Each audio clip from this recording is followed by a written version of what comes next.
Ao contrário do que possas pensar, é o nome do primeiro podcast do IP Beja. Um podcast onde, através de conversas, iremos descobrir outras realidades e enriquecer-nos com elas. Iremos viajar não só por Portugal, mas também pela América, Europa, África, através de histórias de vida dos nossos alunos. Ao contrário do que possas pensar, o nome deste podcast não é apenas um título, é uma provocação, pois também é esse o papel da academia, ser provocadora. Não por irreverência, mas para provocar aquilo que é a essência de qualquer sistema educativo. Pôr-nos a pensar sobre o que nos rodeia, mostrar-nos outras perspectivas, colocar dúvidas onde existem certezas. Ao contrário do que possas pensar, não pretendemos mudar opiniões. Pretendemos partilhar novas formas de ver a realidade através das nossas conversas.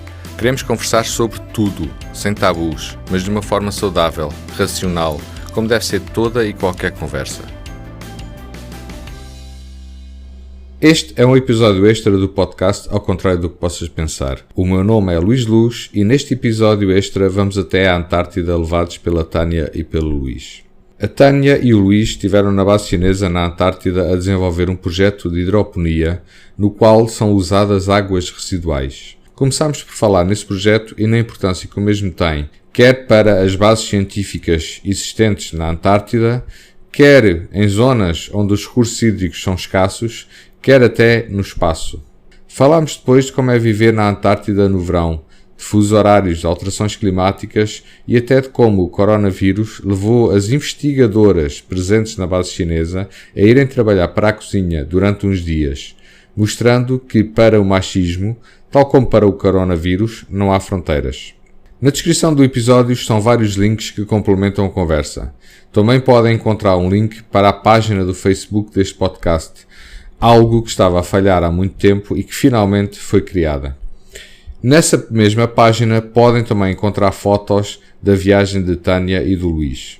Para a semana cá estaremos com a nossa programação habitual, onde vamos até à Ilha Terceira, nos Açores. Boa viagem! Mais um episódio do podcast Ao Contrário do que Possas Pensar. Hoje estamos aqui com a Tânia e o Luís, recém-chegados da Antártida. Chegaram... dia 16. Dia 16, estamos a gravar dia 20 de fevereiro, portanto chegaram dia 16. E tiveram lá, a Tânia é o segundo ano? Sim, já é a segunda campanha. Já é a segunda campanha, chama-se campanha então. Campanha, sim. Segunda campanha, o Luís foi a primeira vez. Foram lá no âmbito de investigação, ligados aqui ao Politécnico de Beja, mas a Tânia vai-me contar melhor. Quantos anos é que a Tânia tem já agora, para a gente Olá, começar por aí? Sou a Tânia e tenho 33 anos. Uhum. Eu sou o Luís e tenho 33 anos também. 33 também? Sim. Ok, você é de Castro Verde, a Tânia? Sim, eu sou de Castro Verde. E o Luís vem do Faro, do Algarve? Sim. Ok, Tânia, conta-me lá como é que isto começou? Bom, o projeto Y Antártica é um projeto que vem no seguimento das atividades que se têm desenvolvido no Politécnico de Beja de investigação na Antártica. Estas foram iniciadas pelo professor Nuno Pereira, no âmbito de uma investigação que não está muito relacionada com o que nós fazemos agora. Tem a ver com robôs, não é? Tem a ver com robôs, exatamente. Não exatamente com robôs, tem a ver com a disseminação de ciência por os mais jovens, através de robótica, etc. E com a consciencialização ambiental acerca de questões na Antártica. Só que, apesar deste projeto não estar relacionado com o que nós fazemos hoje em dia, abrimos as portas, por assim dizer, ao continente antártico e ao programa Polar Português. O Y Antártica, que foi o projeto que nós desenvolvemos este ano, vem no seguimento de um projeto no ano passado, em que eu fui como aluna de mestrado com o professor Nuno Pereira e desenvolvi lá parte da minha dissertação de mestrado. Que consistia em cultivar alfaces em hidroponia, reutilizando as águas residuais da base depois de tratar. Mas isso não era já feito? A hidroponia é feita em muitas bases da Antártica porque, devido a questões de proteção ambiental do continente, é a única maneira de lá cultivar vegetais e, durante o inverno, logisticamente também é impossível transportá-los para lá. Portanto, para ter vegetais na Antártica, durante o inverno tem que se ter uma hidroponia. Portanto, durante o inverno, durante o inverno não se pode levar para lá vegetais? Não é os vegetais, não se pode levar nada. Porque é impossível, basicamente, aceder ao continente. Pois. O mar gela à volta, as condições meteorológicas impedem voos, portanto, as bases que estão abertas no inverno têm que estar preparadas antes do inverno para passar todo o inverno. Pois convém aqui esclarecer que vocês estiveram lá no verão. Sim, nós só fazemos campanhas de verão. Pois, pronto, que uma vez estamos a falar da Antártida, estamos a falar do Polo Sul, estamos a falar de que quando é inverno aqui, é verão estamos a lá. falar no Sim, verão. Portanto, exatamente. Vocês tiveram o prazer de estar nas belas praias da Antártida. Sim, com o mar com temperaturas próximas do zero, com temperaturas ambientes à volta de 1, 2 graus, mais ou menos, na maioria dos dias, exceto num dia em que fez muito calor. Pronto, mas já lá vamos, depois isso tem a ver com outras... Mas pronto, continuando no projeto, portanto, já se fazia lá a hidroponia, não é? Já se faz nas bases hidroponia. Há várias bases espalhadas pela Antártida, portanto, digamos que há uma terra onde não há um país, digamos assim, que mande na Antártida. Não, existem vários países que reclamam territórios na Antártica, mas tudo isso foi resolvido através do Tratado da Antártica, não é? Em que esses países assinaram um tratado em que declaravam que iam suspender as suas pretensões territoriais e que a Antártica ia ser usada pela comunidade internacional apenas para fins científicos e pacíficos. E esse tratado está hoje em vigor, daí tudo o que se passa na Antártica seja resolvido através de cooperação internacional, inclusivamente os aspectos ambientais e de gestão das bases. E o ano passado estiveste na base búlgara, não foi? Sim, estive na base búlgara. búlgara. O trabalho com as alfaces, sim. Hidroponia. Sim. E este ano vocês estiveram na base chinesa, sim. Não é?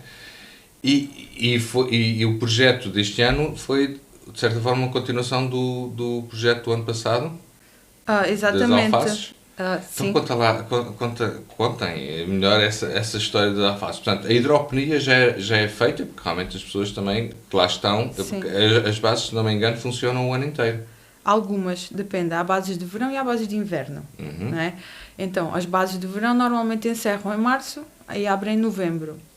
Para já, porque não têm estrutura, se calhar, infraestrutura... Depende dos países, não é? Sim, depende dos países... Dos recursos que os países têm. Que os países têm e do tipo de investigação que querem fazer. Por exemplo, se a investigação for muito baseada em temas de biologia, por exemplo, ou de plantas, etc., não faz sentido estar lá no inverno. Depende dos temas de investigação também que as bases desenvolvem, não só do financiamento. Apesar disso ser uma parte importante, porque é muito mais caro ter uma base aberta durante o inverno. Claro.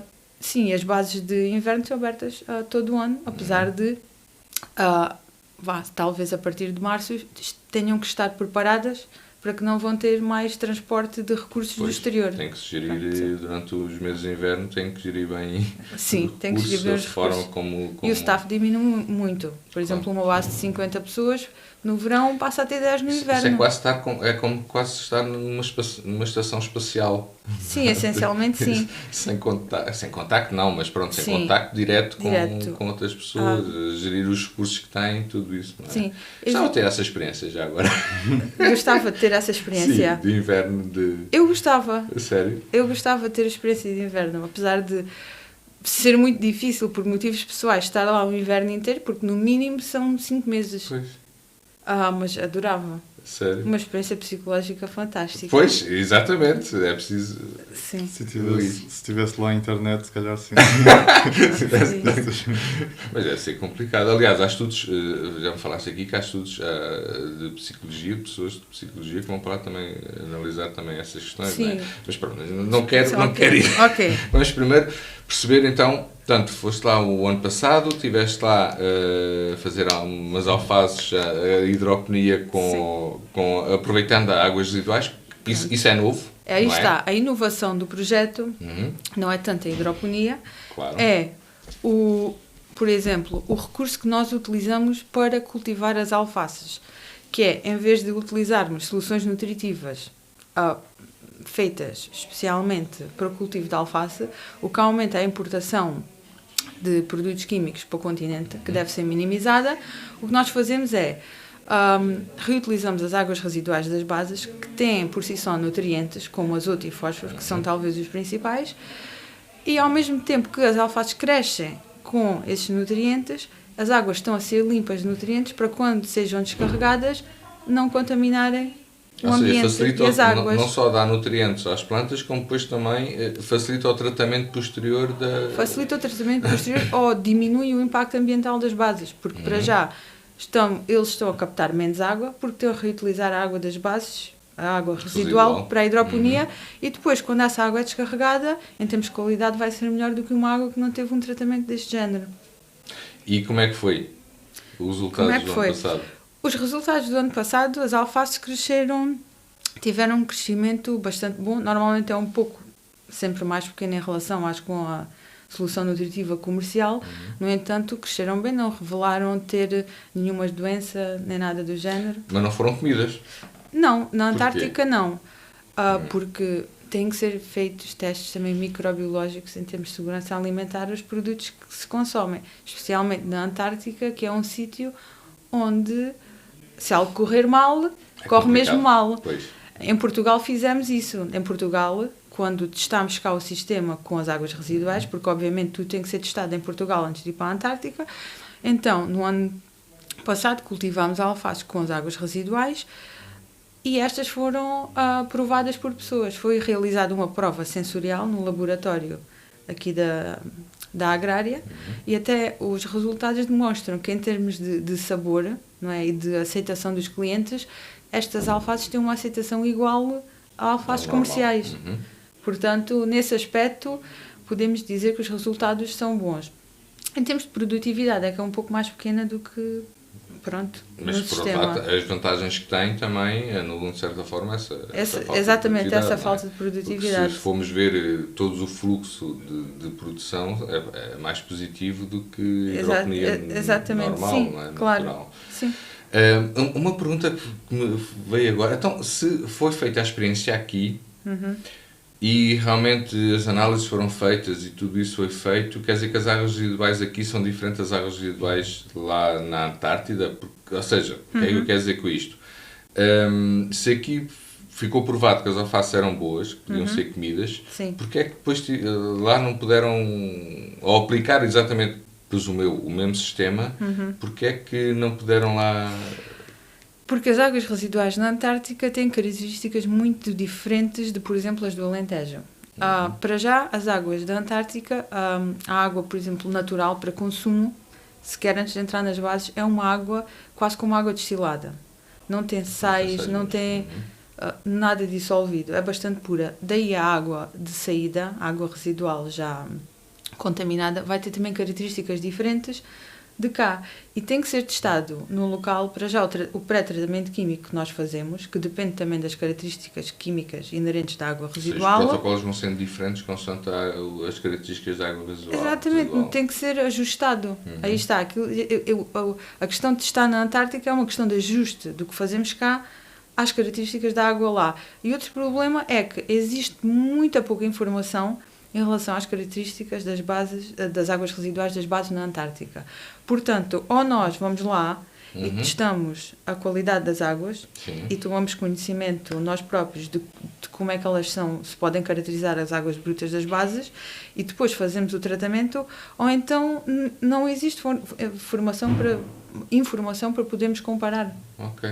Então, quer dizer que o ano passado tiveram a testar, tiveste, neste caso foste só tu, a testar as águas residuais da estação búlgara, que foi onde ficaste, e este ano tiveram a testar as águas residuais da estação chinesa. Sim. São diferentes? Então, nesse aspecto, Para já ainda não analisámos as águas chinesas, porque ainda vêm no navio congeladas para serem cá analisadas. E o navio ainda só chega, no fim do verão. Mas tem já essa sensação que existe, podem haver Mas vou diferenças. explicar, porque isso foi uma das razões que explica o projeto sequer. É que a base búlgara é uma base pequena, em que não há laboratórios, não há oficinas. Então aquilo é uma água residual quase só doméstica, como a das nossas casas. Não tem nenhum tipo, muito poucos contaminantes orgânicos, etc. A base chinesa é uma base enorme. É uma base que tem oficinas de carros, é uma base que tem laboratórios, é uma base que tem uma panóplia. Sim, é uma cidade. E em que aí vai-se ver muito mais os efeitos da contaminação, para já porque a produção de água nas bases é muito mais reduzida do que numa cidade. Portanto, a percentagem de água de oficinas, das oficinas de carros, dos laboratórios, vai ser muito maior. Daí nós termos que testar o sistema em várias bases para desenvolver um modelo que seja aplicável a todas elas. Ou seja, pode haver protocolos diferentes para uma base, formas de fazer hidroponia com as águas residuais numa base, diferente de outra, porque realmente há diferenças significativas nas águas residuais. Sim, exatamente. Ok, já estou a ficar um especialista. Exatamente. E depois também há diferenças, há diferenças em relação às águas de cidades num país normal, claro, ou de vilas, e depois há as diferenças entre as bases, e tudo isto tem que ser testado. Também depende do pré-tratamento que pode ou não existir. O pré-tratamento somos nós que fazemos. Vocês agarram nas águas em bruto Nós mesmo. Agarramos nas águas em bruto, efetuamos um pré-tratamento químico, esse que tem que ser, aí está, depois adaptado às características das águas para funcionar, né, para ser mais eficiente, e depois é que fazemos a hidroponia para remover os nutrientes das águas e produzir comida. Okay, mas o ano passado já deu para tirar resultados em relação às alfaces. Quantas alfaces conseguiram sacar? No ano passado foram poucas. No ano passado foram apenas 4 alfaces. Só 4 alfaces? 4 alfaces. Este ano foram 30. E, por exemplo, no ano passado conseguimos recolher menos dados. Este ano, aí está, porque a base não tinha infraestruturas para que nós pudéssemos armazenar amostras, nada. Este ano temos 30 alfaces, temos amostras de alfaces congeladas, temos amostras de alfaces secas e temos amostras de água. Só isso nos vai dar muito mais resultados e uma visão muito mais ampla sobre a hidroponia na Antártica. E vocês chegaram lá, o ano passado, quer este ano, chegaram lá às bases e explicaram, eles já sabem antes o que é que vocês lá vão fazer, presumo eu. Sim, não é? Eles têm que estar em concordância. Obviamente, sim, com isto. E o que é que eles acham deste projeto? O que é que as pessoas dessas bases acham desse? Portanto, quando chegamos lá, acho que foi para aí uma semana depois, fizemos uma apresentação do nosso projeto. Eles gostaram muito, mas tiveram sempre receio se a alface estivesse contaminada ou não. E, portanto, nós sempre temos que precisávamos sempre analisar cá, depois, em Portugal. Mas o vosso objetivo não é só... Vocês estão a trabalhar com alfaces, se calhar convém explicar isto, porque é um daqueles produtos que mais facilmente... cresce mais rapidamente, não é? Portanto, comparativamente a um tomate leva, por exemplo, se calhar 5 meses. Como a nossa estadia é pequena, cerca de um mês e meio, temos que escolher uma planta... Exatamente. Mas o vosso objetivo é exatamente isso, é ir mais além da alface. A alface, digamos que é apenas a base, não é? Sim, porque atualmente existe o projeto Hydro Reuse e estamos a estudar o crescimento do tomate a partir das águas residuais, utilizando o sistema hidropónico também. Ou seja, se isto, e penso que vocês podem depois esclarecer se eu estou a dizer alguma coisa ou não, mas indo isto para a frente e tendo resultados positivos, quer dizer que qualquer base que esteja na Antártida, e não só, até podemos pensar em espaço, no espaço também, não é? Pode passar a usar as águas residuais que são ali criadas para produção de vegetais. Estou certo? Sim, certo. Isso é uma grande vantagem depois para as bases. Isso é extraordinário, sim, não é? E porquê é que mais ninguém pensou nisso a não ser o Politécnico de Beja? Parece uma coisa que faz todo o sentido, não é? Não há mais pessoas a trabalhar nisto, são só vocês. Qual é aqui a grande diferença há mais pessoas a trabalhar nisto, não tanto aplicado à Antártica, porque é um nicho muito pequeno, é um estudo muito... Por exemplo, a aplicação deste projeto à Antártica tem benefícios para a Antártica, mas também pode ser aplicável para o espaço. É um nicho mais pequeno, até de...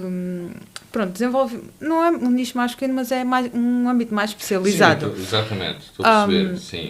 Por não exemplo, é tão comercial, não digamos assim. Exatamente, não é tão comercial. Num âmbito mais comercial, em termos de reutilização de águas de cidades, etc., isso já foi testado, não é? Especialmente em cidades para produção vertical, não é? E produção de comida, mesmo nas cidades, já foi estudado. Só que às vezes, e aqui, por exemplo, aqui em Beja também é estudado, como o Luís já disse, no hidro-reuse, para aplicação em zonas áridas em que existe falta de água. E faz todo sentido, tanto em cidades como em zonas áridas, reutilizar as águas residuais da maneira mais eficiente, que às vezes até a hidroponia, porque também se diminuem muitas perdas de água. Isso faz todo sentido. O que normalmente coloca entraves a este tipo de tecnologias não é mais nada a não ser a opinião pública. Porque as pessoas têm uma aceitação muito baixa deste tipo de produtos. É o xixi. Porque é o xixi. Exatamente. E nas bases antárticas, acho que também é um pouco por falta de conhecimento.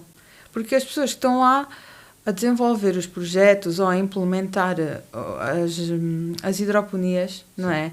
São pessoas muito especializadas, por exemplo, na área só de produção vegetal. Ou só na área de estudo de espécies específicas, tipo os pinguins ou da glaciologia. Sim. Todos têm, por assim dizer, uma especialidade. Muito específica, não se liga com outras. Exatamente. E então, o facto de não existir lá, acho que é mesmo só a questão de ainda não ter havido ninguém a trabalhar lá envolvido nesta área, mesmo por acaso. Portanto, vocês são pioneiros. Nesse aspecto, na Antártica, acho que somos pioneiros, completamente. Quando vocês apresentaram o projeto, essa coisa da opinião pública perante eles, ou seja, a questão do xixi, vou usar o meu xixi para produzir alface, também sentiram isso da parte deles? Sim, eles estavam sempre com esse receio se a alface estava contaminada ou não. E nós dissemos que já tínhamos estudado cá, portanto a Tânia tinha realizado durante a sua dissertação esse estudo, análise sensorial das alfaces, e que não havia diferenças, que as pessoas que experimentaram alface, portanto com águas residuais ou alfaces cultivadas normalmente, não havia diferenças, as pessoas não conseguiam detectar essas diferenças. Isso é emotiva, não é? Porque cientificamente, quer dizer, a nossa água está sempre a sair, a entrar, e quantas vezes, se calhar, as mesmas moléculas que já passaram por outras pessoas já estão dentro de nós e, quer dizer... É o ciclo da vida, essencialmente. É o ciclo da vida, exatamente. Portanto, é uma questão basicamente emotiva, não é? Acho que isto é uma questão mais psicológica. Exatamente. Houve uma situação uma vez numa aula de tratamento de águas residuais, que a minha professora diz que a partir de um aterro sanitário, tanto a água com osmose inversa, e a água estava límpida, pronta a beber. Mas fazíamos a impressão de estar a beber a água. É uma questão psicológica. Pois, é uma questão psicológica. Mas pronto, com o tempo, se calhar, isso vai ter que acabar, porque vamos ter que começar a pensar nos recursos de uma forma diferente, não é? Então, e agora, o projeto, vocês agora estão à espera do navio, que venha com tudo, não é? E vão fazer os testes. Sim. E isto vai haver continuidade para o ano. Tem mais coisas, não tenho dúvidas nenhumas que há muito mais coisas ainda para investigar, não é? Sim. O que é que querem fazer mais então? Agora os resultados dirão. Os resultados é que vão ditar o que é que vão fazer. Sim, ainda o que há ainda para melhorar.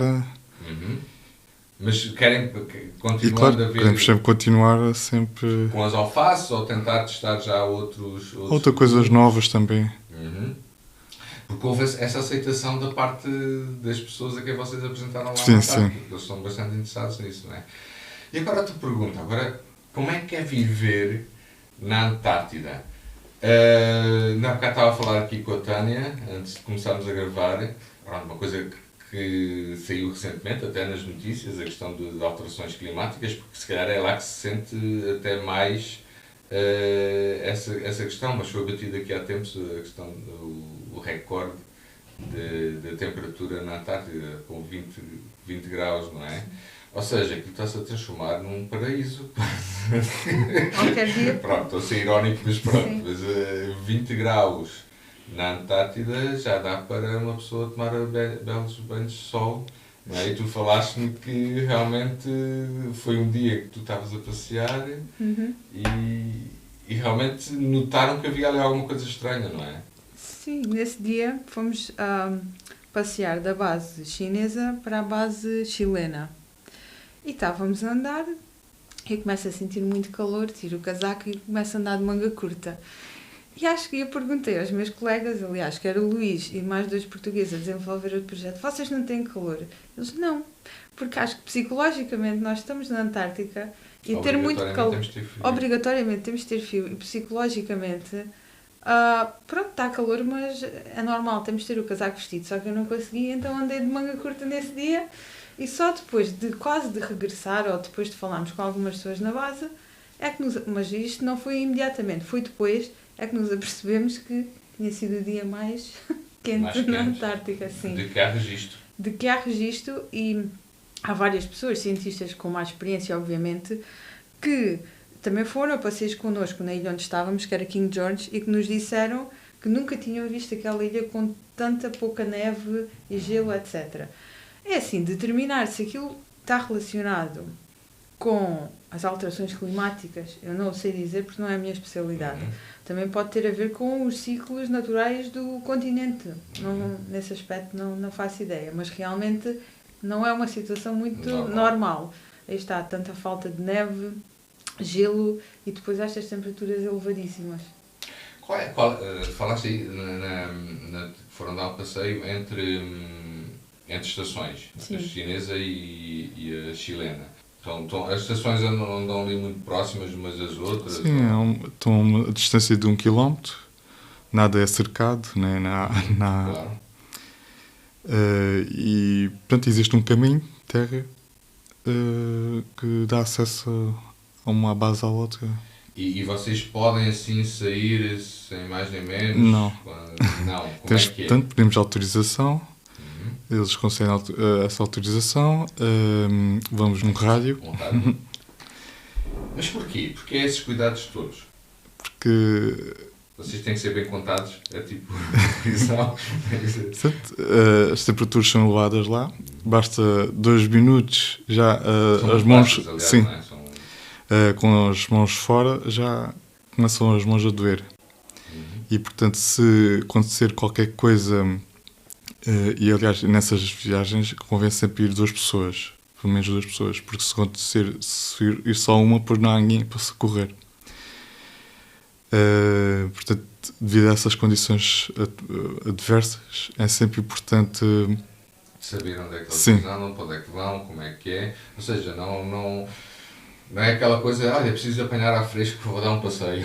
Isso não funciona. Não, é? Porque estes protocolos funcionam para todas as bases. Por exemplo, eu acredito que na ilha onde nós estávamos, em King George, se nós fôssemos de uma caminhada da base chinesa para a chilena sem um rádio, nada nos aconteceria porque há um caminho e há pessoas a passar, não é? Mas isto é uma exceção, isto não é a regra. Normalmente as bases não têm ligações diretas por estrada, não é? Ou então as distâncias são muito maiores e convém ter um rádio. Claro, pronto, aí está para pedir socorro. Até porque a coisa pode ser muito instável, não é? O tempo pode mudar assim de um momento para o outro. Exatamente.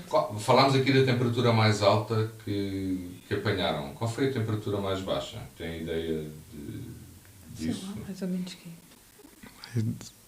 2, se calhar. Não, apanhámos mais baixo. Apanhámos para menos 2. Menos 2? Mesmo assim, pronto. Sim, não foi muito mal. É verão. É verão, É verão. Um verão de menos 2 não se pode considerar. Sim, não se pode considerar muito mal. Isso é quase aqui a madrugada num inverno normal de Castro Verde. Sim, é isso. O nosso inverno de cá é o melhor dos verões que eles lá têm. Pronto. Essencialmente é isso. Mas sim, a exceção, por exemplo, no ano anterior na base búlgara, era impensável eu ir até à base espanhola sozinha. Tudo aquilo era porque haviam glaciares no meio, os glaciares podem ter crevassas, Depois, Podem ter? crevassos, que são as fendas no gelo. Em que a pessoa pode cair lá Em que a e pessoa pode adeusinho. cair lá e adeusinho. E então, era o que eu estava a dizer. Na ilha onde nós estávamos era uma exceção. Normalmente não há, a não ser que vá um grupo de uma base à outra e seja um encontro combinado, não há esta proximidade entre bases. E isso pode ser, depende da distância, pode ser a pé ou pode ser então utilizando veículos também motorizados, não é? Sim, motas de neve. Motas de neve. O ano passado estava a falar da Ou búlgara barcos. para a espanhola. Era mais barcos. Era por barco? Era mais seguro. Mais Era mais seguro ir de barco do que passar às vezes pelos glaciares. Bem, Pronto. agora que falando na viagem, como é que vocês foram para lá? Portanto, só a ida também já é uma aventura. E a ida Sim. e a volta, não A é? ida e a volta, sim. É sempre, nunca sabemos bem quando é que vamos sair. Talvez. Vocês daqui vão até ao Chile, não é? Uhum. Normal, voo comercial, Sim. até ao Chile. Depois, como é que é? Por causa, para mim, a situação foi um bocado estranha, porque no momento em que aceitei para ir para a Antártida, depois houve várias situações em que dependia de ir para a Antártida, porque, portanto, tinha que ir à espera de um parceiro da Universidade do Algarve, por causa que tinha depois uma comunicação em janeiro que coincidia... Ok. Questões até- profissionais. Ok. Depois também como professor do Instituto Politécnico de Bélgica, também estava a dar aulas, também dependia depois do parecer Claro. do presidente e também depois dos exames médicos do Tem que fazer popular. exames médicos para... Temos que fazer exames médicos. Só médicos ou psicológicos também? Médicos só. Só. Mas há muitas... Ou seja, se lidarem bem com a solidão ou mal, isso não é tido Não, em conta. Isso mas só em Portugal. Os outros países, por exemplo, Chile, eu sei que fazem, a maioria dos países fazem testes psicológicos. O que faz todo o sentido, não é? Faz sentido. E Portugal acho que está, daí a equipa de psicólogos Que foi a para fazer, lá, que não é? foi para lá. Uhum. Portugal está, nesse sentido, está a caminhar. Só que o nosso programa Polar é muito jovem, não é? Tem muito poucos anos e também ainda não tem estas questões muito amadurecidas, talvez, mas para lá caminha. Ok. Sempre a tudo bem. melhorar. Então, e E depois... depois, ao fim desta burocracia, Disso tudo, sim.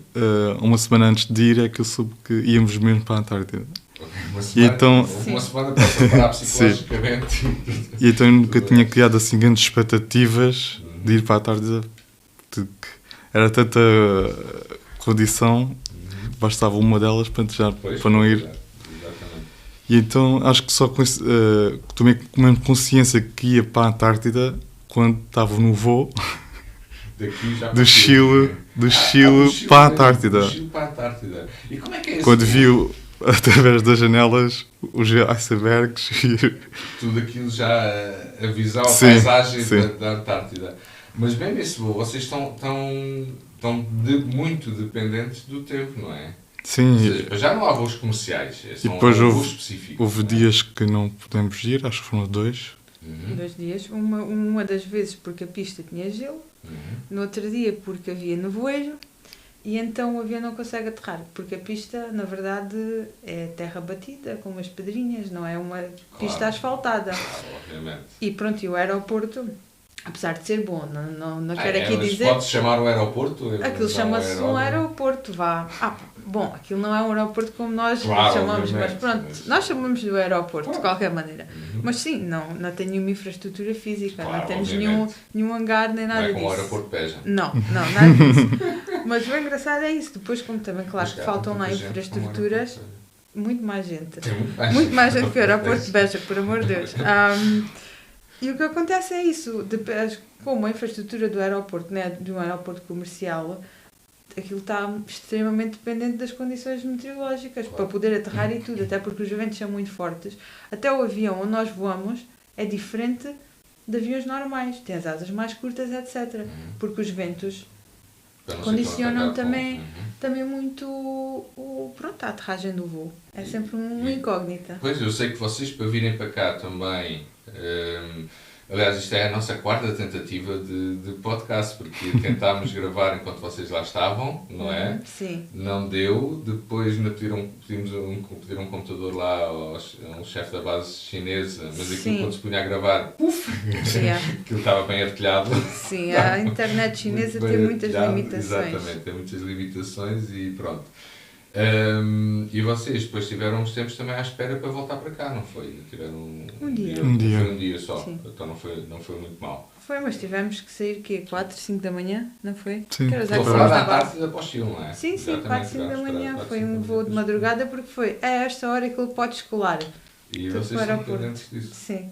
Mas isso, quer dizer, por um lado vocês estão a pôr inveja, porque realmente eu acho isso uma aventura fantástica. Então Não você é? ia adorar, por exemplo, este ano o Luís não teve o prazer de andar de navio, mas essa é a minha parte favorita da viagem. Epá, pronto, o avião também é bom, mas o navio, aquilo é surreal, porque Então. temos que colocar fatos Vikings, eles chamam-lhe Vikings, que são fatos que Depois com protegem... laranja, tudo. Cor de neste caso são amarelos fluorescentes ou vermelhos, mas pronto. E o que os fatos essencialmente fazem é proteger-te se caíres à água. Conseguem-te manter vivo por algum tempo, porque são impermeáveis e impedem a entrada da água e também conseguem têm isolamento e mantêm a temperatura do corpo. Vestes isto. Depois vais de Zodiac, que é tipo um bote de borracha, até um navio. E sobes para o navio por umas escadinhas de corda com um fato destes e viajas. E tens uma viagem pela Antártica em que tu dormes no navio e quando acordas, tipo, vês icebergs, vês por todo lado, passas por ilhas vulcânicas, uma delas Deception, que é magnífica, entra-se na cratera do vulcão com o navio para deixar pessoas, porque existe lá uma base espanhola. Depois sais, vês todos os glaciares, vês a paisagem, vês baleias. Epá, isto é uma aventura surreal. E depois o facto de estar foi no ano passado. E porquê é que o ano passado foste de barco porque a base era diferente? A base era mais longe. Era mais longe, logo tinha que ser de navio, barco, não é? sim, navio. Disseste-me também que os tripulantes às vezes não gostam muito de levar os cientistas nesses navios. Pronto, não é não gostar de levar os cientistas. Eles gostam que esteja tudo organizado a priori, não é? Porque a preocupação do navio é principalmente para quem faz. Pronto, para já a preocupação do navio é manter toda a gente que lá está em segurança e chegar de ponto A a ponto B a tempo e horas e seguramente. Segundo, outra preocupação deles é dar apoio a pessoas que estão a fazer pesquisa oceanográfica, ou seja, pessoas que estão a trabalhar no navio e não fazer o transporte entre bases, apesar de também ser uma função deles, não é? E então, pronto, a questão é que eles tentam limitar ao mínimo o tempo que pessoas não necessárias, por assim dizer, passam no barco, porque ao fim e ao cabo é mais trabalho para eles, mais distração e é também uma responsabilidade pelo teu bem-estar, porque eles também não controlam o tempo na Antártica ou os mares e às vezes as coisas podem correr mal. Não. Sim, um seguro muito bom. Um seguro de saúde. Um seguro de saúde, não é? Sim. Porque qualquer coisa não deve ser barato. O seguro... Não, mas o seguro de saúde era mais para o Chile. Porque na Antártica as bases todas têm médico e se houver algum problema, sim, permanente. Tem que haver sempre uma equipa médica nas bases. E se houver um problema grave, também estão tramados, porque estão sempre dependentes de... Estamos dependentes dos navios que estão à volta, porque pode haver navios militares com uma infraestrutura até melhor para prestar assistência médica e estamos dependentes do continente mais próximo que estamos, que no nosso caso era o Chile. Em caso de emergência médica éramos imediatamente, quer dizer, entre aspas, imediatamente transportados para Chile. Exatamente, dependia. Outra coisa engraçada é que lá na Antártida vocês podem ter quase todos os fusos horários, de certa forma. Essencialmente sim. Não é? Porque estão ali naquela... Como é que Sim. vocês geriam? A que horas é que o sol... Quer dizer, a que horas? Cá está, agora... Pronto, às horas acaba por ser muito... em horas antárticas, o sol Sim. punha-se a que horas, Luís? Acho que é por volta das 10h30 da noite. 10h30 Ou seja, cá é 3 horas a mais. Não, em relação à base Depende. chinesa, aí está, são 4. Pois, Não te é esqueças. isso. 4. Ou seja, a base chinesa usava que horário? 12 horas de diferença de Pequim. Ou seja, na verdade eles usavam a mesma hora de Pequim, que era extremamente estranho, porque nós acordávamos às 7 da noite e íamos dormir às 10 da manhã. Porque eles têm lados opostos do planeta. Pois, portanto, exatamente. quer dizer, eles regiam-se pela hora de Pequim, que era um bocado estranho para nós. Mas nós... E vocês tinham que se regir por essa hora também. Sim, mas o que nós podemos Mesmo? fazer é mudar no relógio, em vez de ele mostrar que são 10h30 da noite, mostra 10h30 da manhã. Psicologicamente enganávamos, porque é extremamente confuso Pois. eu acordar de manhã e ver, olha, são 7 da noite. Pá, não faz sentido. Então, Eu no meu relógio coloquei que era para mostrar o horário, pronto, o oposto. E adaptaram-se bem a isso? Os primeiros dias ainda não tinham mudado o relógio, por isso estavam a ser difícil. Então, depois de mudar o relógio, acho que consegui adaptar. Conseguiram enganar-se Sim. bem a vocês próprios. Mas o mais interessante era quando íamos, por exemplo, à base chilena, ou até outras bases, chegámos a ir à chilena, à russa, à uruguaia. Nós tivemos uma vida social muito interessante. Uma das coisas muito interessantes lá era que assim que chegava a uma base diferente, o telemóvel fazia pling, bem-vindo ao Uruguai. Depois íamos para o Chile, bem-vindo ao Chile. O vosso ruminho andou por uns países. Andou louco por muitos países. Mas o que é que quer dizer? Era mais confuso para coordenar coisas entre bases do que da China para Portugal. Porque imagina, nós andávamos meia hora, o fuso horário já mudou. Pois. Isto era um bocado estranho. Ou então, quando estávamos numa base, era então calcula lá, já são horas de jantar? Ou ainda falta uma hora? Era tipo sempre muito. Isto era, Cada base usava Não, todas as bases lá usam um fuso horário, que é o do o Chile. mesmo. Que é o do Ok. Chile, o mesmo. Uhum. Exceto a base chinesa. Eles é que eram diferentes. Eles é que eram diferentes. E o E resto vocês usa estavam tudo lá? do Chile. Normalmente, aí está, as zonas utilizam um fuso horário geral. Por exemplo, nas bases, por exemplo, talvez mais próximas da África do Sul, utilizam o fuso horário dessa zona. Eles guiam-se Claro. mais ou menos por esses fusos horários. E ali na zona onde nós estávamos, porque é diretamente abaixo do Chile, Pois, utilizava-se o fuso horário do Chile, exceto a China. Então, como é que eram essas festas, então? Conta-me lá. Não era festas, Não era sei, visitas. então, já. Pronto, como é que eram essas visitas? Isso era o quê? Organizavam-se e realmente também faz falta algum convívio social, não é? Sim, Nós claro. somos animais sociais, portanto isso também Exatamente. faz parte, não é? Sim, Muitas festas. havia torneios de futebol e de basquete entre tanto a base chinesa e a base chilena. Acho que era uma vez por semana, praticamente. E íamos depois todos. convocado? Sim. Sim, claro que sim. Era o melhor jogador da base. A futebol. Sim, o Futebol futebol. era então. Dizia que era o Cristiano Ronaldo. Ronaldo, pá. Mas os chineses dizem, mas eu sou o Messi. Ok, a rivalidade. Sim, claro. Então Sempre. organizavam futebol, mais atividades culturais também, Apresentações. apresentações dos trabalhos que iam fazendo Sim. também, Sim. provas festa- gastronómicas, não? Não. Festas culturais tivemos duas, né? Foi no ano chinês. Depois celebrámos o Ano Novo Chinês, na Uhum. base chinesa. E aí sim foi uma grande celebração cultural. Houve dragões, que na cultura chinesa, aliás, são leões. E nós estamos a dizer Sim. isso completamente mal. Depois todos tivemos que participar na festa. Eu fiz um espetáculo de dança. E eu fiz um truque de Luís cartas. fez um truque de cartas. E depois o jantar foi especial. Pronto, houve algumas bebidas, não é? E O pronto. hot pot. Né?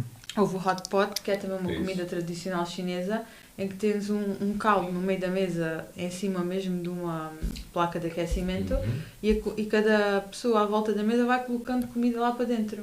Tens pratos com várias, Sim, várias coisas, camarão, vegetais, vai fazendo o etc. seu próprio comer. Vai fazer o seu próprio comer, mas depois toda a gente tem que comer do mesmo. Portanto, toda a gente participa e depois toda a gente tem que comer o que todos põem. É uma coisa muito comunitária. Ok, Isto é a sua giro. piada. Aham. É giro. Então, ou seja, vocês, para além de fazer a vossa investigação, ainda tiveram uma forte componente cultural associada a esta viagem, não é? Existe sempre, porque as bases. Aí está. Já ano passado na Búlgara também. Também, porque as bases são São um país, regidas, representam um exatamente, país. representam um país. E depois todo o staff normalmente é desse país. E acabam por ter todas as comidas, todas as celebrações culturais, o convívio é baseado no que se faz nesse país. Sim. E nós, como investigadores internacionais, claro que participamos Claro. depois da. E como é que era a comida, Não. Luís? Por causa, antes de ir para lá, tinha visto as fotos e aquilo parecia-me delicioso. Porque havia tanta uma variedade de comida, carnes, peixe. Depois a primeira pergunta que fizeram e fizeram a nós é que se havia alguma restrição alimentar. E o que eu disse é que não gosto nada de comida que seja doce. E Pois. eles disseram, não, aqui não é nada doce. Portanto, eu fiquei tranquilo. Mas depois, quando eu fui comer, era picante. Ok, em vez de doce era Pois. picante.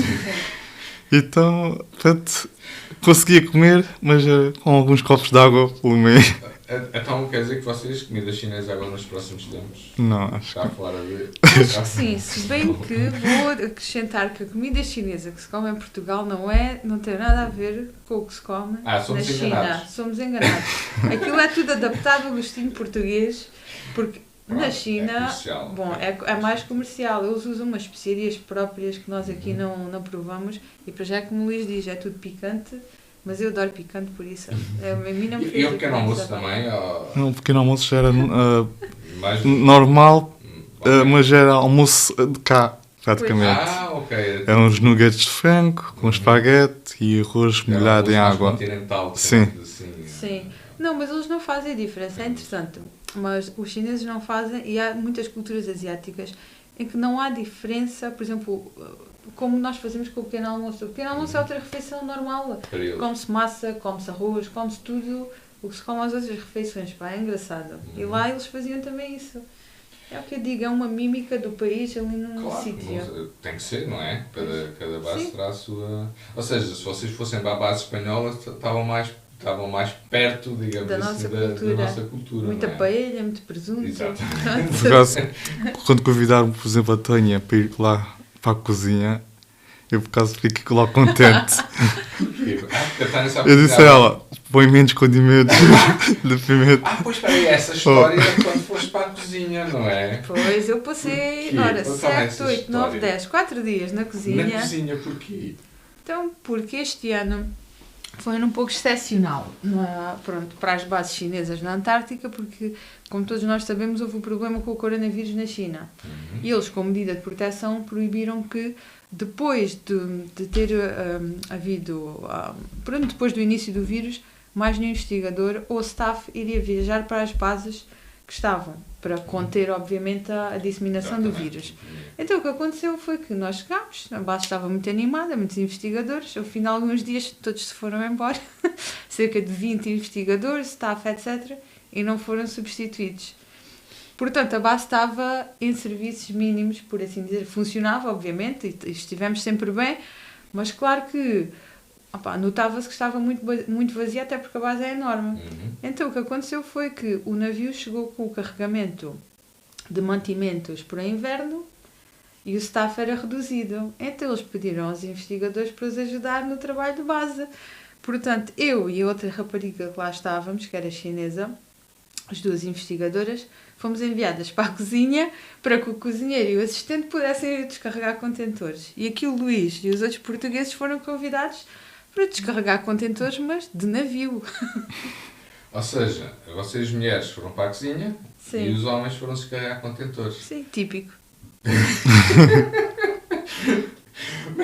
Mas pronto, mas agora vamos pensar numa outra perspectiva. Será que realmente não havia ali muito esforço físico necessário no descarregar O Luís contentores? Se calhar acho que não. Não. Porque Não, acho que ou foi só seja, 10 minutos de É? descarregar. Então houve mesmo aí baixismo. E a Tânia se calhar teve mais horas. Eu tive, 4 dias, não é? 4 dias. Quer dizer, Pois. o Luís teve 10 minutos a descarregar contentores e ela teve 4 dias na cozinha. Pois. Mas nós estávamos sempre ali disponíveis para eles. para eles. Eles tiveram Eles é sempre que. Pois, eles estiveram bem, você, que Eu era tive mulher, teve que cortar, estar assim. pelar muita batata, muito vegetal, Ok. mais ou menos 3 ou 4 horas por dia, Poxa. ainda na cozinha. É muito trabalho, porque, Então, e depois não podia... Porquê é que não chateou o Luís? porque eles não me pediram e o chefe da base é que manda. Nós não temos ok, autonomia não tem para... autonomia não. para... Bases antárticas, e não é só É naquela... uma pirâmide hierárquica. Uma pirâmide forte. hierárquica depende da organização das bases, Uhum. mas há sempre alguém que carrega por certas áreas, Uhum. ou então existe um chefe superior a todos, neste caso era o que se passava na base chinesa, e nada se faz sem pedir autorização ao chefe da base. Notaste uma diferença entre a base búlgara e a chinesa a esse nível, ou Sim, outros níveis? bastante. Búlgaros Mas cultural. parece-me- Pois, o búlgaro parece-me, não sei, tenho a ideia de ser mais parecido connosco, mais Muito mais descontraído, parecido, sim. Por exemplo, a relação com o chefe da base búlgara era muito mais casual do que, por exemplo, na base chinesa. Não é que tenha algo, não representa um problema, mas era uma relação muito mais cerimoniosa Claro. e para com o superior, enquanto na base búlgara não. É uma questão cultural, É uma mais questão, aí está, cultural. E aí está, e na base chinesa a estrutura era muito mais hierárquica. porque na base o lugar está, havia o chefe da base, mas as pessoas encarregues por certas áreas podiam tomar decisões, né? Se alguém está encarregue... independência, sim. Exatamente, por exemplo, se tu estás encarregue da logística, sabes se eu posso fazer ou não posso fazer algo. Na base chinesa, não. Independentemente do que fosse, tinha que ter sempre a autorização do chefe da base. Ok, então, e agora? Para o ano, como é que vai ser? Querem voltar? Há mais trabalho para fazer, obviamente, de acordo também com aquilo que vem agora aí, não é? Mas isso está muito dependente do programa Falar Português, não é? Das candidaturas, do carcanhol. Do dinheiro, é? sim, do financiamento. Sim, é assim, independentemente da nossa vontade em continuar, que existe, não é? era isso que eu ia dizer, a vontade em continuar existe, dependemos também agora dos resultados que obtivermos para avançar, não é? Para também, porque sem resultados desta campanha não podemos determinar o que é que vamos fazer de seguida, não é? Portanto, isso é um fator essencial. E depois dependemos também do financiamento do Programa Polar Português, não é? Que nos dá o apoio logístico para ir à Antártica e financiamento, e todos os anos temos que concorrer a esse financiamento. Portanto, o próximo ano depende aí está de haver apoio ou não. Existe muita gente a concorrer, muitos projetos portugueses a concorrer. Tem alguma ideia disso? Ou não? Sim, penso que sim, cerca de 20 ou E à qual volta é o de programa? 20. Isso depende de ano para ano, não é? O financiamento vai O depender. financiamento varia, porque o Programa Polar Português é financiado pela FCT, pela Fundação para a Ciência e Tecnologia, e o valor que eles dão todos os anos para apoio a projetos antárticos varia. Daí que o número de projetos aprovados também varia um pouco, não varia muito, mas varia um pouco de ano para ano. Só que também há uma diferença. Existem os projetos que têm pontuação para apoio financeiro, que é o caso do nosso, não é? Que são os projetos com pontuação mais alta no concurso, mas depois também existem projetos com aprovação científica, o que quer dizer que, mesmo que não tenham o financiamento, o Programa Polar Português lhes pode dar o apoio logístico para ir à Antártica, ou seja, apoio logístico não é só as viagens, é pô-los em contacto com as bases, Claro. desenvolver o plano de trabalhos, né, no local, etc. Mas pronto, para projetos com aprovação científica eles têm que ter financiamento próprio, ou seja, tem apenas o apoio logístico. Ok. E pronto, agora, quando é que vocês estão à espera de sair aí os primeiros resultados disto? Do vosso, agora das amostras que vocês vão daqui a 5 vêm meses, a caminho. Claro. Resultados em setembro. Em setembro já vão ter os resultados, se as alfaces são boas, se não são, se portaram-se bem. Se até ao fim deste ano. Digamos que até ao fim deste ano, porque vai chegar tudo em talvez julho. Sim, só em julho. Só em julho é que vai chegar? Porquê? Porque o navio não vem Pois, trazer isto cá de propósito. O navio. Porque o navio então. é assim, o navio só volta. As nossas amostras Mas já estão colocar, no navio as coisas. Sim, quando nós saímos da base, colocamos tudo no navio, amostras e equipamentos, não é? As amostras, umas estão refrigeradas e outras estão, secas, portanto não se vão deteriorar. Só que o que acontece é que o navio, que é o Biospérides da Marinha Espanhola, é um navio de investigação oceanográfica da Marinha, ele presta apoio às bases de investigação antárticas da Espanha, que são Deception e a base Juan Carlos. Tem duas bases? Tem duas bases, sim. Tem duas bases. E o navio presta apoio a essas bases.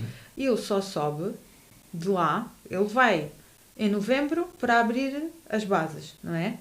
E depois só sobe quando as bases fecham, depois de março. Só que no caminho, para já, ele também pode parar para que certas pessoas que estão a fazer investigação oceanográfica possam desenvolver o seu trabalho.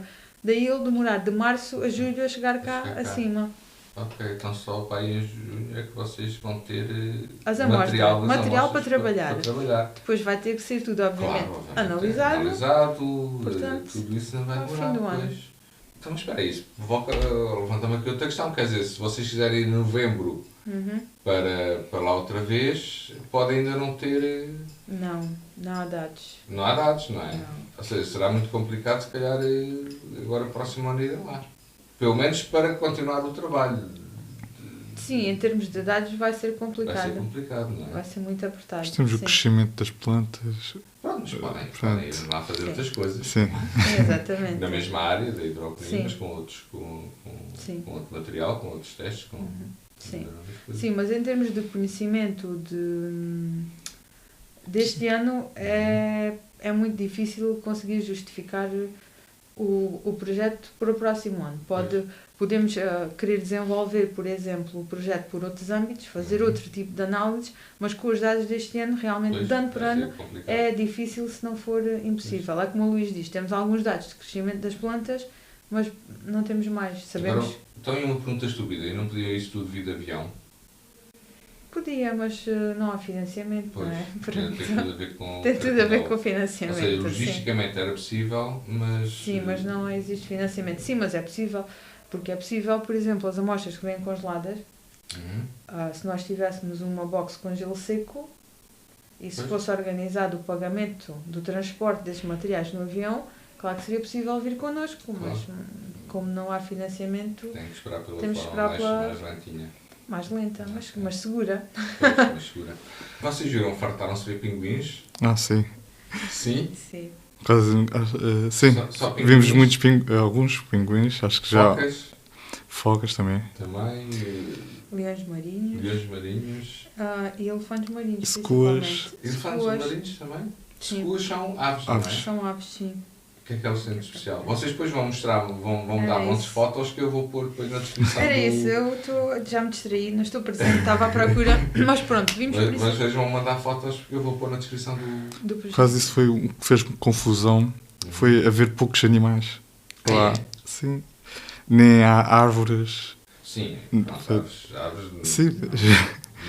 Mas não se ver faz confusão. Pois. Sim. Não, porque, E por exemplo, no verão supostamente é onde há nidificação. sim, não é? mas aí está, calma. Então, Ali no sítio onde nós especialista vai estávamos, calma, porque é assim, no sítio onde nós estávamos, especificamente ali à volta da base, Sim. não haviam animais. Porquê? Porque aquilo não é um sítio. Para já, na Antártica não existem animais terrestres, estão todos marinhos, portanto eles vêm à terra para nidificar, mas eles só nidificam em colónias.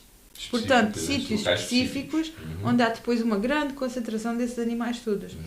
E, por exemplo, relativamente próximo, nós fomos ver uma colónia de elefantes marinhos. Sim.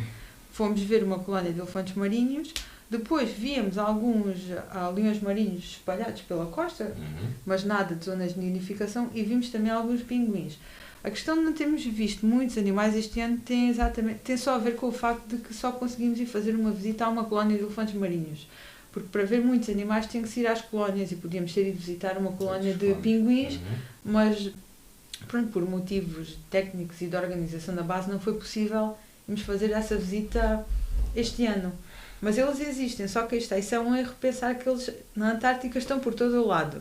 Eles estão em terras, têm sítios muito específicos onde fazem uma vez que são nidificação. animais marinhos, eles só vêm à terra para nidificar e vão fazer isso num sítio já específico, não é? Sim, e aí consegue-se encontrar grandes grupos de animais, sim. Então, quando dizem que não há animais terrestres, porque realmente o urso polar é característico do Polo Norte, exatamente, a raposa do Ártico, Polo também Norte. Polo Norte, portanto no Polo Sul, digamos que há os pinguins, há as focas, os cetáceos, baleias, sim, os cetáceos, não é? E aves. Exatamente. Basicamente, sim, e as aves também, a abundância é relativa. Existe principalmente, as aves mais abundantes seriam as secuas. Sim.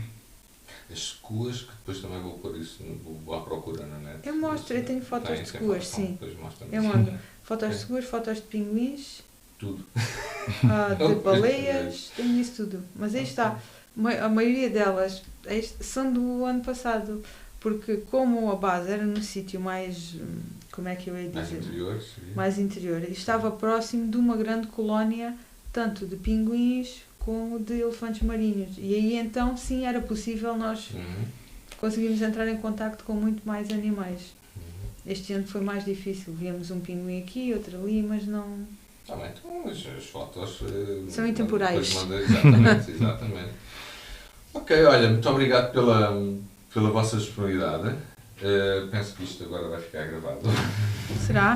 Não, sim. Vamos gravar tudo. Um agradecimento. Não. Força. Queríamos agradecer tanto à professora Fátima e também ao resto da equipa. Também... Sou a Fátima Carvalho, que é a orientadora essencial. Sim, também é a nossa orientadora. E é a API do projeto. A doutora Fátima é a API. API? É a API, a investigadora É a principal. investigadora principal. E portanto ao resto da equipa também. Uhum. E ao Popular também. Ao? Popular. Ao programa, sim. Sim. Se chama Popular, ok. Queremos agradecer a aturarem todas as nossas dúvidas e questões existenciais quando vamos para a Antártica e por coordenarem todo o nosso trabalho com as imensas bases que existem Pois, porque e pelo vosso logisticamente- excelente trabalho. Logisticamente não deve ser um trabalho fácil, não é? Não, Tem é que bastante encontrar complicado. bases que vos queiram aturar, entre aspas, não é? Sim, e coincidam com as datas em que nós possamos lá estar, porque existe também às vezes muita incompatibilidade. Por exemplo, nós queremos ir para uma certa base e podemos ir naquela data, no entanto a base está cheia. Tem que se procurar outra base com características parecidas. Pronto, isto é um jogo Claro, ainda não é complicado. fácil. Depois não é só isso, imagino que é uma base que precisa de transporte de navio. Tem que se coordenar as datas da base com as nossas datas, com as datas do navio. Portanto, isto demora Sim, muitos meses logisticamente é muito complicado. Pois, preparação. de preparação. Exatamente. E Depois acho há os voos. E acho que até tivemos sorte da nossa campanha ser realizada, não é? Por causa Sim. do coronavírus. verdade. Por causa do coronavírus. Porque se sim. tivéssemos Não entrado a partir do dia 12, se calhar Já não a nossa entrada já não Pois, era já possível. Bom, tiveram sorte. Exato. Bom, e não sabe-se mesmo assim vocês não trouxeram lá. Completamente saudáveis. Estou a brincar. Saudáveis. Super saudáveis. A Antártica é o sítio mais seguro para se evitar o coronavírus. Sem dúvida nenhuma. Ou qualquer outro vírus. Porque Pois é. realmente Não, lá dificilmente. estamos sempre resistem, saudáveis. não é? Exatamente. é verdade. Bom, muito obrigado então mais uma vez pela vossa paciência também. Eu queria fazer Sim. mais um agradecimento. Então vá. Vá, já agora Já. agradecemos ao Popular, à doutora Fátima, aos restantes membros da equipa, que são... O Nuno. Exatamente, queria dizer o nome dos restantes membros da equipa, que é o professor Nuno Pereira, a doutora Mariana Regato e ao excelente aluno do curso de Engenharia Informática, o Rui Anastácio, Então, o que é que ele fez? que é que ele fez o sistema de monitorização para a hidroponia. Portanto, isto é uma cooperação entre várias áreas do Politécnico, não é só a Exatamente, isso é agrária. ótimo. STIG, Escola Superior Agrária, alunos de vários cursos. Aliás, no ano anterior também havia a participação da Escola Superior de Educação através da Sandra Saúde, que foi a investigadora principal do projeto no ano anterior. Portanto, isto é Ou o seja, isto é um Politécnico projeto unido. Exatamente, um projeto multi... Sim, é o PAIE. PAIE. Sim, quem coordena é o professor Nuno Pereira. Portanto, mais questões endereçadas a ele. Eu depois mandar o Sim. mail dele para se quiserem Sim. chatear, alguém quiser chatear. Portanto, houve o Rui, que é um aluno do terceiro ano, se não me engano, de Exatamente. informática, não é? Uhum. Ele é que programou o sistema que depois permitia controlar a Exatamente, a hidroponia. Sim, Ou seja, um projeto realmente que envolve várias áreas do Politécnico. é alunos e professores. Alunos e professores, exatamente. Ok, espetacular. Ok, então muito obrigado mais uma vez e espero que, quem sabe, daqui a um ano.